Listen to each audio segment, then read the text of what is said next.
여러분 안녕하십니까? 홍성구 기자입니다. 오늘 저희 전문가 패널 시간에는 지난 시간에 이어서 부동산 시장의 전망을 생각해보는 2부 시간, 1부 시간에는 저희가 2022년도에 이 부동산 시장이 어떻게 변화했는지에 대해서 설명을 드렸습니다. 일부 경제학자들이 이야기하는 것과는 좀 다르게 움직여온 이 시장이 실제로는 어떤 변화를 가졌던 거였는지를 저희가 한번 훑어보는 시간이었고요. 오늘은 2023년도에 커머셜 부동산에 과연 어떤 전망이 있는지에 대한 이야기를 좀 들어보려고 합니다. 변함없이 저희 스튜디오에는 안드라스 윤 대표님 나와 계십니다. 안녕하십니까? 네, 안녕하세요. 네.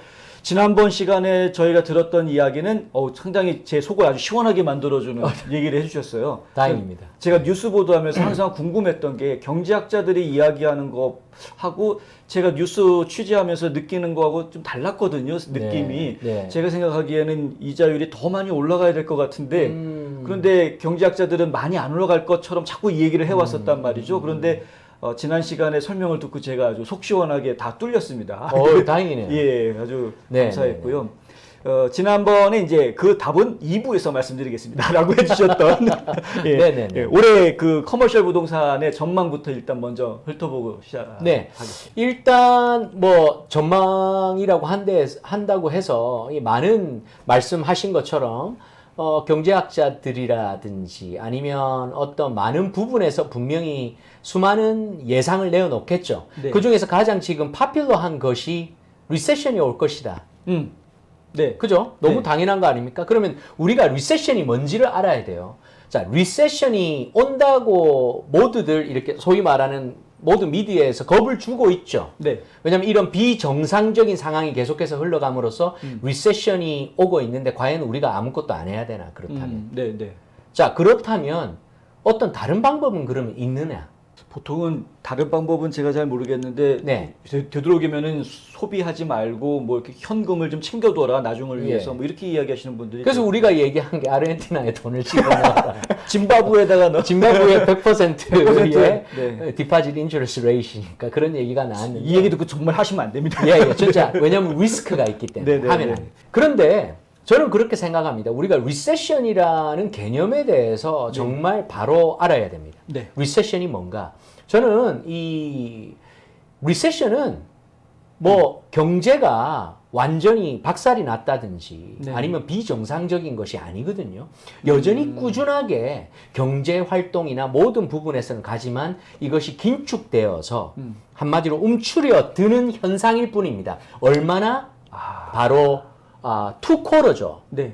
자, 투쿼러면 뭐 6개월이죠. 네. 바로 그 6개월 동안에 그런 어떤 경제의 한마디로 상승보다는 조금 주춤하는 현상이 지속되면 이것을 바로 우리가 리세션이라고 그럽니다. 그럼 기술적으로는 사실 지금 이미 경기 침체 들어와 있는 거 아닌가요?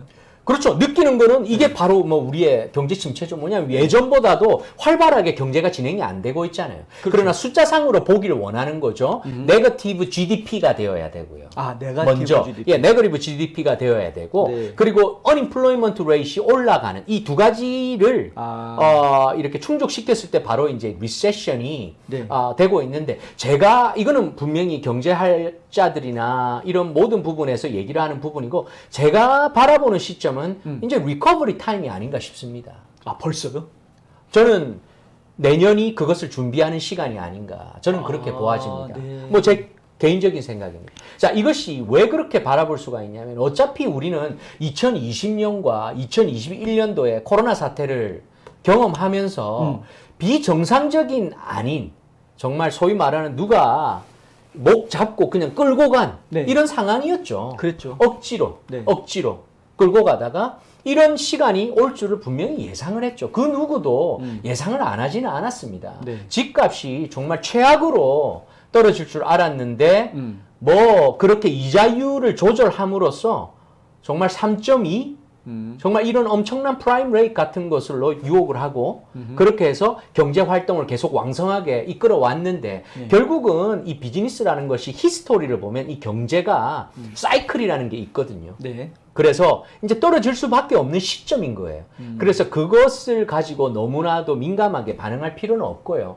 저는 커머셜 리얼 에스테이트 같은 경우는 모든 것이 인벤토리에 의해서 결정된다고 저는 보아집니다. 아, 네. 그러니까 인벤토리. 소위 말하는 나와 있는 매물의 퀄리티. 네. 왜냐하면 투자자들은 어차피 사게 돼요. 그리고 모두가 침체할 때에 승부수를 거는 것들이 정말 불을 취할 수 있는 요건이거든요. 네. 이럴 때 제가 볼 때는 2023년도는 어느 시점인가 조금 격차가 벌어지는 시점이 아닌가. 네. 좀 가진 자들에게는 좀 네. 더 오퍼튜니티가 되고, 네. 좀 없는 자들에게는 좀 더 위축될 수밖에 없는. 왜냐하면 이 융자를 해야 되니까 융자에 대해서 매우 민감하게 이렇게 반응을 하게 될 수밖에 없는 시점이거든요. 네네. 근데 제가 이제 이런 부분에서 여러분들에게 좀 정확하게 말씀드릴 수 있는 것은 네. 이제 커머셜 리얼 에스테이트를 바라볼 때는 서플라이와 디맨드만 중점적으로 보시고 이것이 지금 어떤 마켓으로 흘러가고 있는지를 보시면 됩니다. 네. 자, 이미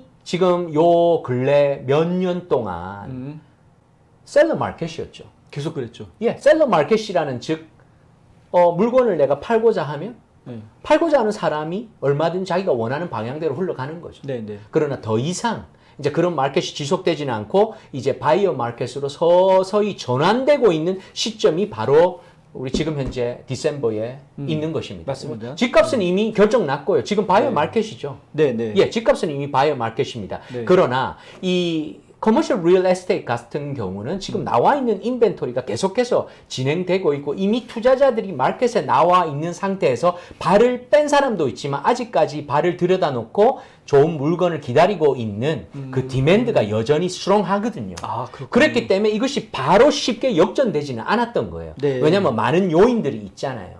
그것이 저번 시간 제가 잠깐 얘기했던 융자에 대한 스트레스, 융자에 대한 어떤 이런 부담은 있지만 사실상 레버뉴는 더 상승하고 있거든요. 네, 네. 왜냐하면 커머셜 리얼 에스테이트라는 자체가 인컴 프로퍼티 아니겠습니까? 네. 그러면 렌트의 수입을 통해서 좀 더 수익성이 높게 들어가는 거죠. 자, 그래서 저는 2023년을 바라보면 이제는 바이어 마켓으로 서서히 우리가 한 스텝 다가가고 있지 않느냐. 이것은 결국 무엇을 의미하느냐? 네. more choice가 있다라는 겁니다. 아, 커머셜 리얼 에스테이트를 사고자 할 때 네. 예전에는 내가 나와 있는 것 중에서 최선을 다해 사면 되는데 지금은 이제 인벤토리가 많아짐으로써 나에게 초이스가 좀 더 많아질 수 있다라는. 네. 그 초이스는 결국 수익성과 직결되죠. 네네. 예전에 보지도 않았던 그런 것들이 지금은 이제 조금 더 상승된 캡 레이스로 얼마든지 살 수 있는 그런 시기가 오는 거고 우리가 저번 시간에 나누었듯이 그렇게 비정상적인 것 같은 이런 이자율도 네. 이것이 처음은 아니다. 라서 보았듯이 많은 사람들도 이제는 익숙해 가겠죠. 네. 이런 7.5%의 이자율이 익숙해 간다면 투자 심리도 아마 그렇게 흘러가고 있지 않나. 저는 그렇게 보아집니다. 사실 이자율만 이야기하자 그러면 앞으로 내년 상반기 중에도 계속 올라갈 거로 지금 이야기가 되고 있는 상황이니까요. 네. 7.5% 프라임 레이트이 앞으로는 뭐 한 9% 정도까지는 올라가지 않을까라는 건 저희가 전망할 수 있는 상황. 그렇죠. 이제 그런 전망을 우리가 개런티는 할 수 없지만 그런 전망을 설령 한다고 해도 저는 지금 커머셜 딜의 장점을 좀 제시하고 싶습니다. 네. 자, 먼저 무엇이냐? 우리가 30년 융자 집을 보면 fixed rate입니다. 30 years. 그냥 결국에 네. 내가 만일에 7.5라는 이자율을 받으면 네. 그것이 30년 동안 간다라는 거예요. 네. 근데 커머셜에서는요. 그런 것들이 존재하지가 않아요. 어. 네, 25년에서 거의 20년 정도의 이자를 주는데 더군다나 5 years만 only fixed rate입니다. 아, 무슨 뭐 재밌지 않나요? 5-1 arm 같은 그런 식이네요. 예. 네. 그러니까 5년 정도만 이 레이스를 주고 네. 나머지는 마켓에 따라 변동 가능한 네. 그런 겁니다. 그러니까 어차피 커머셜 딜은 저는 진짜 25년 융자 받고 25년 그걸 갚은 사람 보지를 못했어요. 커머셜에서. 어. 그게 불가능하거든요. 왜냐? 재융자하죠. 네. 그리고 또 왜냐? 이것이 한 2, 3년 후에 어느 정도 밸류를 왜냐하면 커머셜 리얼 에스테이트는 무조건 가치가 상승하게 돼 있거든요. 네. 그러니까 그 밸류를 받음으로 해서 바로 되팔거든요. 그리고 1031 익스체인지가 있지 않습니까? 맞습니다. 1031 익스체인지 해가지고 부동산 규모를 계속 그렇죠. 높여가야죠. 세금을 홀드했다가 내지 않고 네. 그것을 다운 페이먼트로 다음 좀 더 큰 프로퍼티에 쓰는 것이죠. 그러면서 나의 수익성을 극대화시키는 이런 부분들. 그리고 분명히 말씀드립니다만은 캡 레이트 자체는 상승합니다. 아, 그렇습니까? 정말 그렇습니다. 네. 왜냐하면 이자율이 상승한과 동시에 왜냐하면 이 purchase price라는 것이 있지 않습니까? 네. 자, 우리가 가격에 대해서 바로 와야 됩니다. listing price라는 것이 있죠. 셀러가 이 정도 받았으면 좋겠다고 내놓는 가격. 네. 그러나 purchase price가 지금까지는 equal or greater였죠. 네. 비드가 붙으니까. 네. 그런데 이제는 less가 되는 거죠. 그렇죠. 그러면 purchase price가 떨어짐과 동시에 수익성은 한마디로 cap rate는 당연히 더 상승하는 효과가 있다라는 거예요. 그렇군요. 알겠습니다. 그럼 뭐 저희가 제2용지화 문제도 있고 1031 익스체인지 문제도 있기 때문에 이게 지금 커머셜 딜이 아무래도 더 유리할 수 있다. 우리가 살려고 사는 집하고는 다르죠. 이건 돈 벌려고 투자하는 거니까 맞습니다. 수익성에 초점을 맞추시면 분명히 더 많은 선택의 기회가 이제 더 주어질 것이다라는 건 제가 조금 이해가 됐고요. 네. 도전이 될 만한 챌린지도 있을 것 같은데요. 이제 저희가 고려해야 될 문제들 어떤 게 있을까요? 맞습니다. 그런데 지금 생각해 보면 우리 기자님께서는 네. 좀 어떤 부분이 좀 걸림돌이 될 수 있을까요? 제가 생각해 본 적이 없어가지고 그 커머셜에 투자할 만큼 제가 돈을 벌어본 적이 알겠습니다. 없는데 그 이유는 뭐냐면 예. 커머셜이 나와 뭐 그렇게 연관되지 않았기 때문에 생각해 보시지 않았겠지만 우리 한번 보시면 네. 우크라이나 사태가 아직 끝나지를 않았잖아요. 아직 안 끝났죠. 언제 끝날 것 같습니까? 그거는 하나님만 아시죠. 아, 예, 맞습니다. 네. 예. Only God knows. 그래서 불안한 요소 아닙니까 사실은. 언제 끝날지 알 것 같으면 저희가 차라리 준비를 할 수가 있는데 예. 모르니까 지금. 네. 그리고 중국 네. 어떠세요? 중국이요? 예. 중국은 이제 다 죽었죠. 아니 중국이 지금 제로 코로나를 네. 가지고 있다가 푸는데 지금 난리 났습니다. 난리 지금. 났다고 네. 지금 중국 당국에서는 3억 명 정도가 코로나에 감염될 거다 이렇게 예상하고 그 중에 한 100만 명은 죽을 거다 이렇게 지금 예상하고 있거든요. 그러면 많은 공장들도 샷다운 돼야 되고 셧다운 되기 쉽죠. 예. 예. 그리고 지금 생산에 차질이 생기니까 서플라이 문제가 생길 수 있겠네요. 예. 그리고 또 중동은 어떻습니까? 사우디아라비아 같은 경우. 중동도 지금 불안불안. 지금 페트로 달러가 네. 얘네들이 위안화로 결제를 한다라는 뭐 말도 안 되는 그런 얘기를 지금 하고 있는데 지금 불안하죠. 네, 불안합니다. 어떻게 될지 정말 모르겠습니다. 저도 모르겠습니다. 네. 자, 그렇다면 어떤 문제가 있느냐? 바로 서플라이 체인 자체의 문제가 되는 거죠. 그렇죠. 그렇죠. 예, 많은 부분에서 스탑이 되기 때문에 공급 자체가 안 되는 겁니다. 우리 아마 기억하시겠지만 참 한 예로 재밌죠. 한동안 어떤 어려움이 있었습니까? 냉장고 살 수가 없었죠. 칩이 없어가지고 자동차도 못 만들었어요. 못 만들었죠. 칩이 칩이 없어가지고. 네, 자, 네. 이런 서플라이 체인에 네네. 공급이 원활하게 안 되는 거예요. 결국에 이렇게 되면 인플레이션이 올라가는 거죠. 맞습니다. 가장 쉽게 우리가 바라볼 수 있는 게 여러분도 아시겠지만 food 네. and energy. 네. 이거는 확실하게 지금 예고돼 아. 있는 상황입니다. 우크라이나 전장 때문에 뭐 밀 가격 그럼 다 이게 다 일파만파지고 그리고 에너지 가격이 오펙 플러스가 지금 감산하는 거 결정을 확실하게 했기 때문에 이러면은 내년에 에너지 가격이 굉장히 많이 올라갈 거다라는 건 이미 다 결정이 되어져 있는 상황이라서 네. 참 예. 알 수가 없죠. 네. 알 수가 없고. 자, 이런 상황 가운데 지금 렌트 상승을 보면 네. 전반적인 렌트 상승이 자, 10월을 기준으로 한 겁니다. 네. 자, 2021년 10월에서 자, 지금 2022년 10월로 본다면 7.5% 상승했어요. 그거는 물가 상승률만큼 따라잡았네요. 정말 그래요. 렌트가. 네, 네. 자, 그런데 또 재밌는 거는 레지던셜 렌트 있지 않습니까? 네, 네, 이제 네. 투자자들이 집을 사가지고 이제 렌트 주고 요거는 한 6.9% 상승했다고. 아, 네. 예, 보시면 됩니다. 요런 베리어블이 있는데. 네. 자, 이거와 연관되는 게 재밌는 게 인플로이먼트 이슈. 어떤 이슈가 있을까요? 그 인건비? 인건비. 예. 자, 지금 현재 렌트는 오르고 근데 내가 인건비는 그만큼 못 올라가. 내가 정말 땀 흘리면서 일했는데 네. 이제는 킥법이 안 되는 거죠. 안 되죠. 그러면 또 다른 잡을 찾아야 되고. 아, 심각하네. 그리고 요즘에 좀 분위기를 보니까 네. 우리 아마 한국 이 사회도 비슷한 것 같아요. 한국 사회도 맞습니다. 비슷하고 저는 요즘에 제가 느끼는 이 조지아 안에서도 제가 볼 때는 우리 조지아가 이런 거를 겪지 않았던 것 같은데 네. 좀 약간 좀 힘든 일이다. 아니면 서빙이나 막 이런 것들 일하는 사람들을 구하기가 힘들. 지금 굉장히 힘듭니다. 그렇죠. 예. 예. 그리고 급여 수준도요. 예. 엄청나게 높아졌습니다. 예전에 비해서. 예, 그러니까 그런 어떤 unemployment 이런 분들이 어디서 일을 할까요? 저도 그게 궁금한데.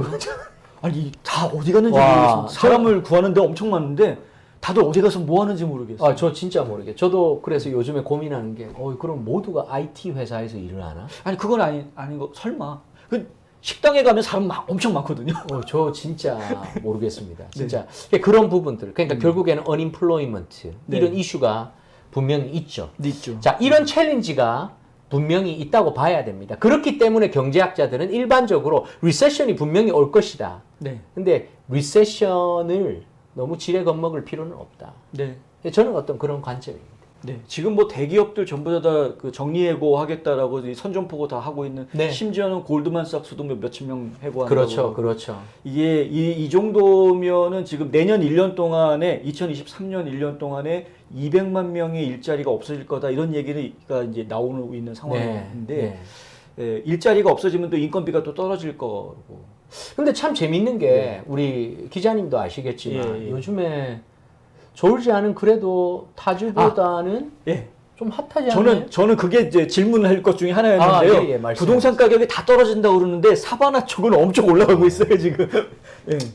이 참 안타까운 현실인지 좋은 현상인지는 모르겠지만 지역 편차가 심해집니다. 아하. 그러니까 제가 늘 말씀드리지만 무엇인가 어렵고 무엇인가 정상적이 아닐 때 부익부 빈익빈의 형상은 극명하게 드러납니다. 맞습니다. 왜냐하면 유나이티드 스테이트 전체적으로 이렇게 보면 아마 정말 마이너스로 폐쇄하는 그런 어떤 주도 있을 거예요. 아하, 힘든 주들이 분명히 있을 거예요. 나오겠죠. 에너지나 이런 모든 것들을 생각해 볼 때.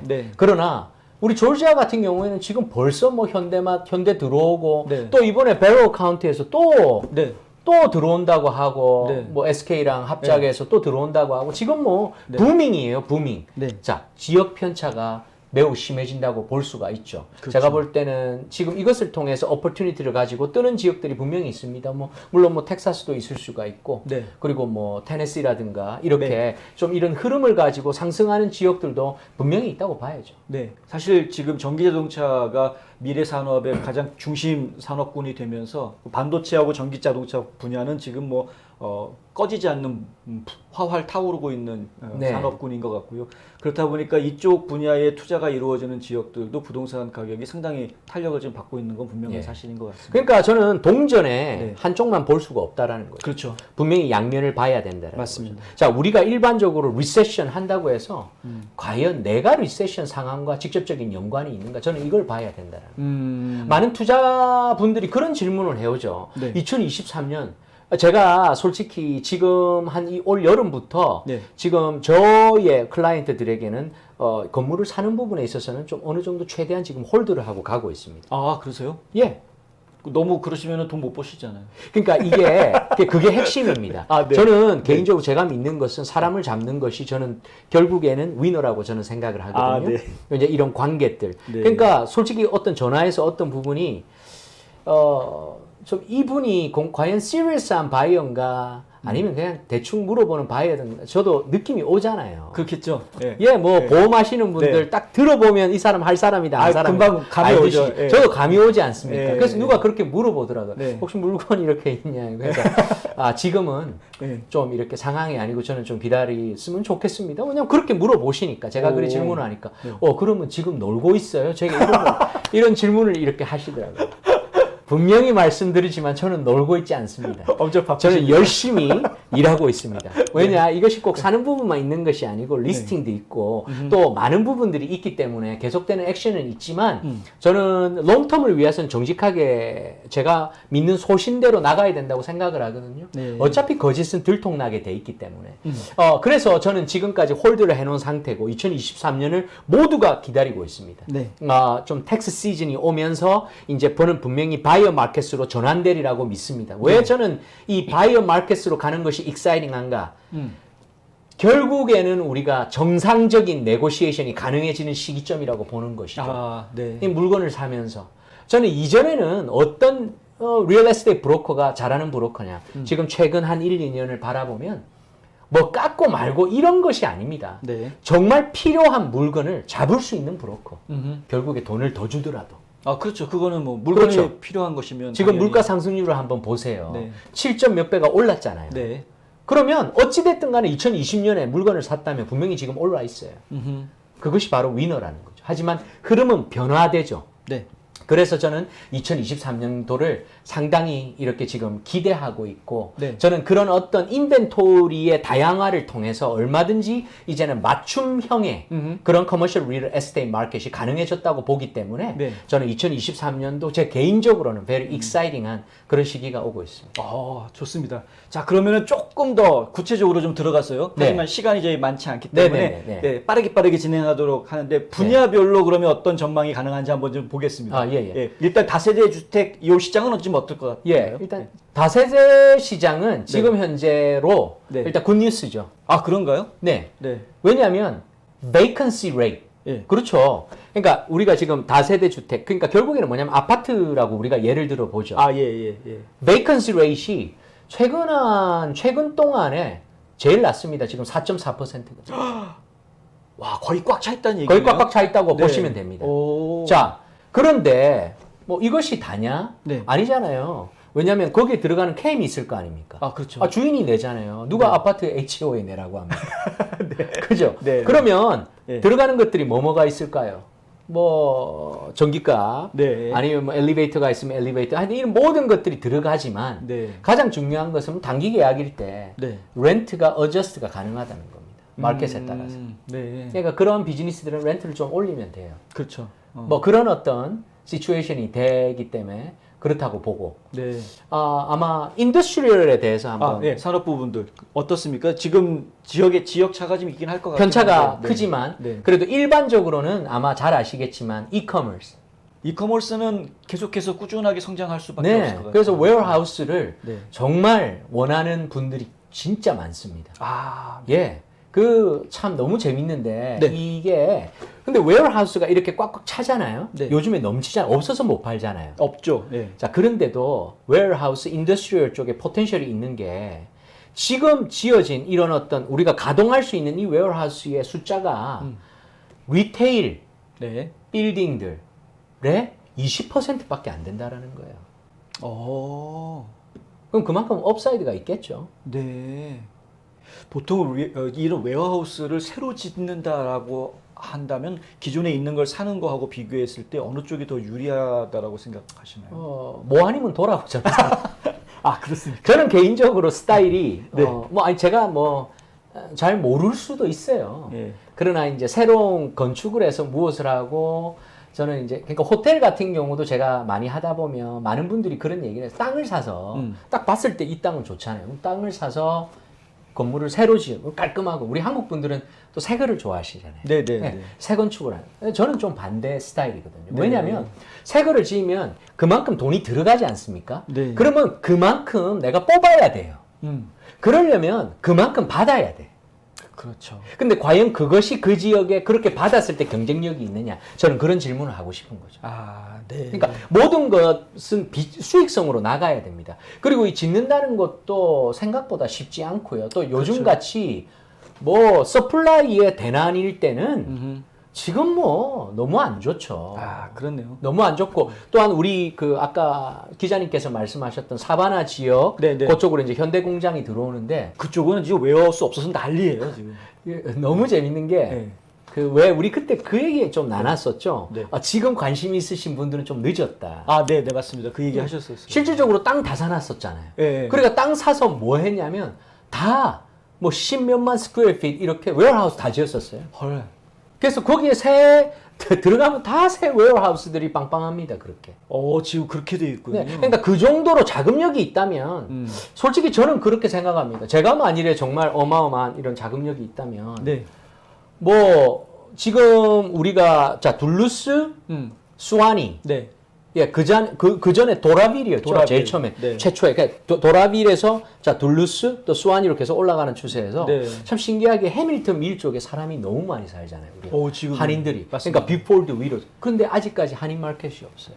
해밀턴 쪽에는 없죠. 예. 사실 지금 그 더 위로 올라가면 브레슬톤도 있는데 브레슬턴도 너무 괜찮고 앞으로 게인스빌도 게인스빌도 지금 많이 닭공장 좀 제거하고 그쪽 좀 괜찮을 것 같아요. 그쪽도 지금 많이 발전하고 있어요. 그런데 사실 거기 마트는 없어요. 말씀하신 대로. 그러니까 재밌는 게 뭐냐면 정말 돈이 있다면 네.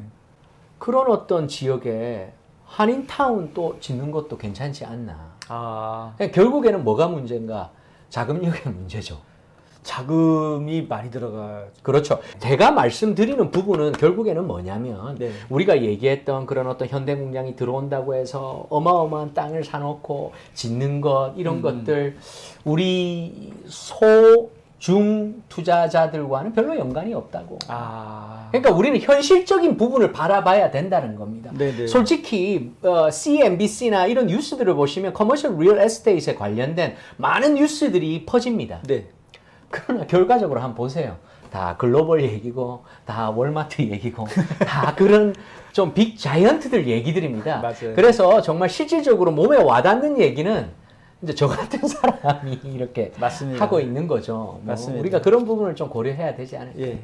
자, 우리 저 중소 투자자들 얘기가 나왔으니까 말인데 리테일들 샵들은 어떨 것 같습니까? 리테일은 딱 간단하죠. 이제는 호불호가 완전히 나뉘었죠. 네. essential business, 그로서리. 아, 그죠. 꼭 생활에 필요한 것들, 아, 약국 그럼요. 같은 뭐 예를 왜냐면 들면 다들 불안하잖아요. 네, 네. 그리고 이 헤어 살론 그것도 이센셜에 들어가는 건가요? 헤어살롱이? 없으면 안 되잖아요. 집에서 그냥 서로 깎아주고. 그래도 일단 이거는 온라인으로 깎을 수가 없는 부분 아닙니까? 아, 그렇죠. 온라인으로 제가 안 드리는 되죠. 말씀은 예, 예. 이커머스 하지만 그걸로 해결이 안 되는 부분이 있다는 거예요. 예, 반드시 가야지만 해결돼요. 그럼요. 그리고 레스토랑. 식당도 그렇죠. 네. 그렇죠. 네. 그리고 이제 의사나 네, 의사. 이제 병원 같은 경우들. 네, 네. 그러니까 우리가 생각해 보면 이제 나뉘는 거죠. 그러나 구두방이 과연 잘 되겠는가? 아, 그러니까 이제 구두 수선은 또 별개 문제입니다. 네. 저는 구두 수선 이런 부분들이 있어서 참 좋아요.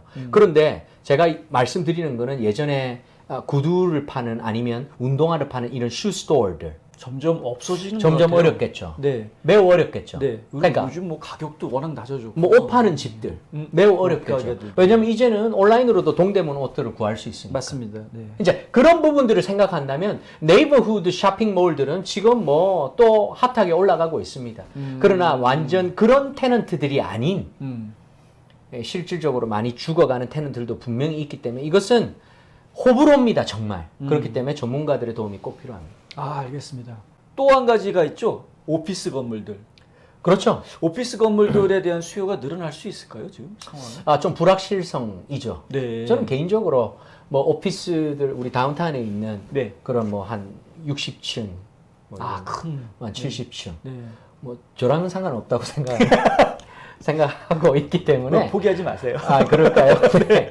그런데 그런 것들은 정말 좀 이게 현실성이 조금 네네네. 그렇지만 저 오피스도 나름이다. 그렇죠. 왜냐하면 인더스트리얼 컨셉으로 왜 그 소규모의 회사들, 중소기업들이 네.